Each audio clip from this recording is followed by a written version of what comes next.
Hello, I'm Richard Anderson, and as you can see, we're right in the middle of a typical television newsroom. In the background, the assignment editor is listening for police activity on the radios while keeping track of scheduled stories various crews are on the street covering. Reporters here in the newsroom are writing their stories and making follow-up calls to check for information. Producers, they're making rundowns, placing stories in their proper order for the upcoming broadcast. The reporter's job just begins when they come back to the newsroom after covering an assignment. After checking with the show producer to find out how long their report is supposed to be, they then screen their video and make notes about various sound bites. Now, that's if everything goes normally and there are no breaking news stories, no surprises. But in the news business, that's not always the case.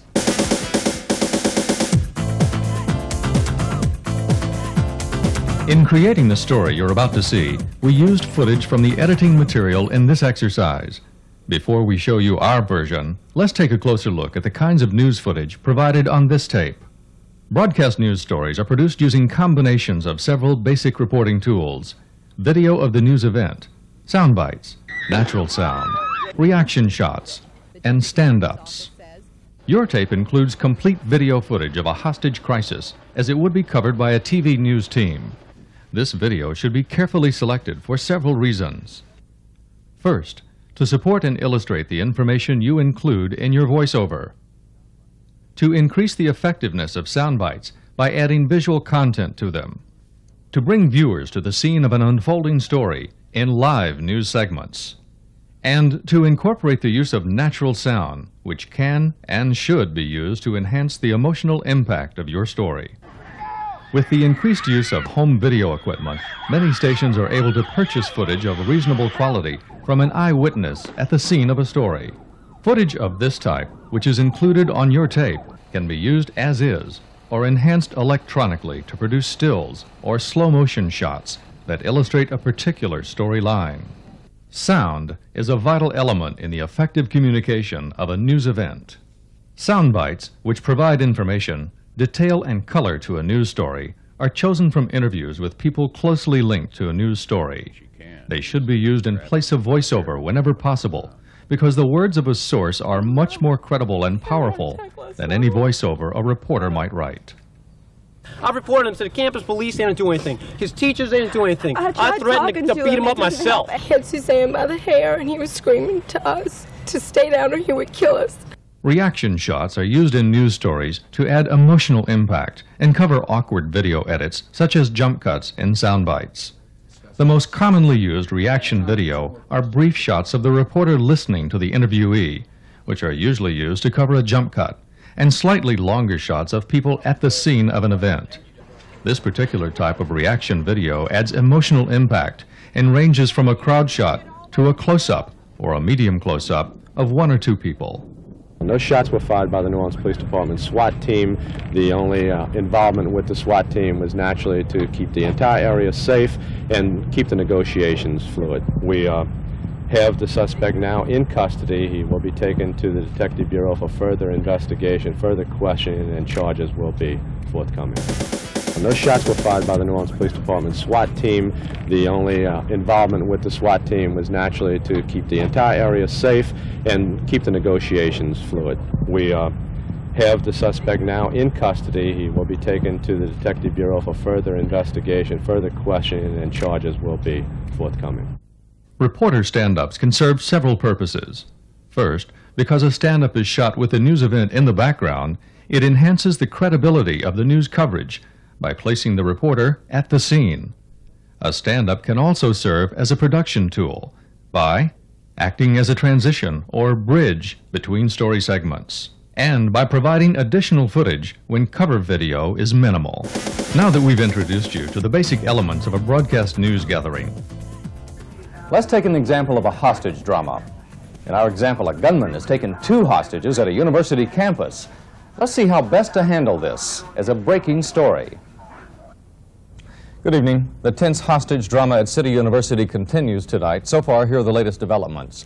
A lone gunman on campus has now released City University professor Cressip Watson. This came about an hour ago. The other hostage, 23-year-old Suzanne Cassidy, a university student, is still being held on the roof of what is the Performing Arts Center on campus.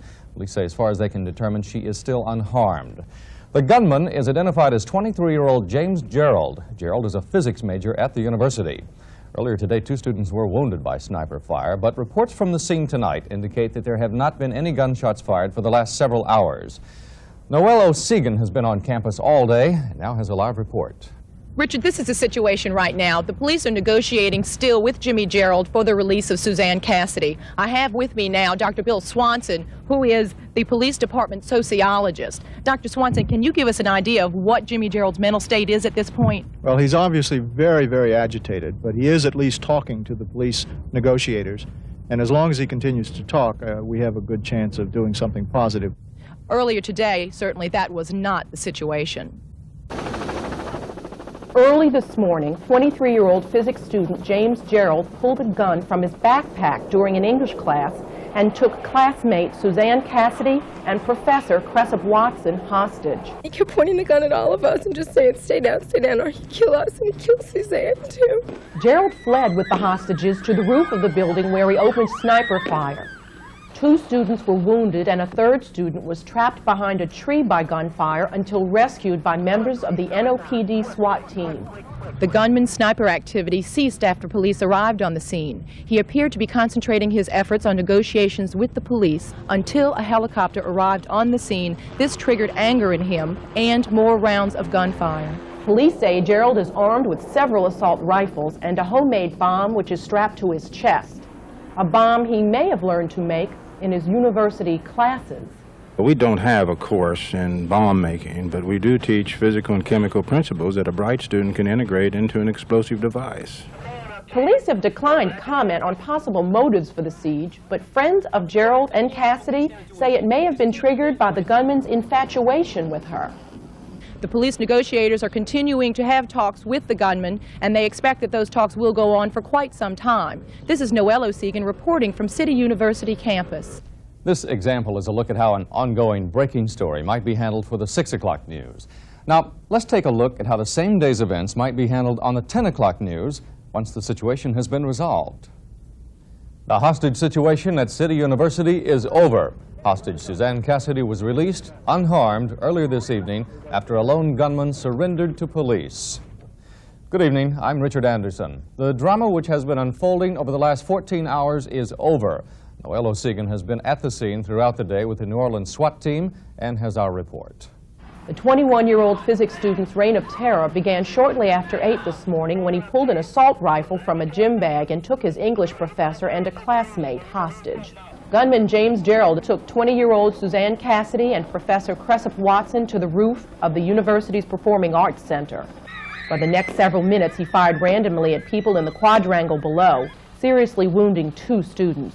All of a sudden, the people started yelling, screaming, scattering all over, jumping behind bushes. Throughout the day, the NOPD SWAT team stayed in position around the building as police negotiated with Gerald by phone. The situation intensified by mid-morning when Gerald informed police that he had a homemade bomb strapped to his chest. Shortly after noon, Gerald released Watson in exchange for police allowing a TV news photographer to photograph the bomb. I didn't want to jeopardize her safety, but there was nothing I could do. I was powerless as long as he had the gun and the bomb. Police and students say it was Gerald's infatuation with Cassidy which may have caused the rampage. Suzanne is practically all he talks about. He can't talk about anything else. The police say that Gerald will be taken to the city jail where he will be booked on charges of attempted murder and kidnapping. The district attorney's office says that a grand jury could be convened as soon as 2 weeks from now to take up the case. This is Noelle O'Segan reporting from City University campus. That's our report. From all of us at Channel 8, thanks for watching. Good night, everybody. Now, it's your turn. We've given you enough reporting in our raw footage to produce many different versions of Crisis on Campus.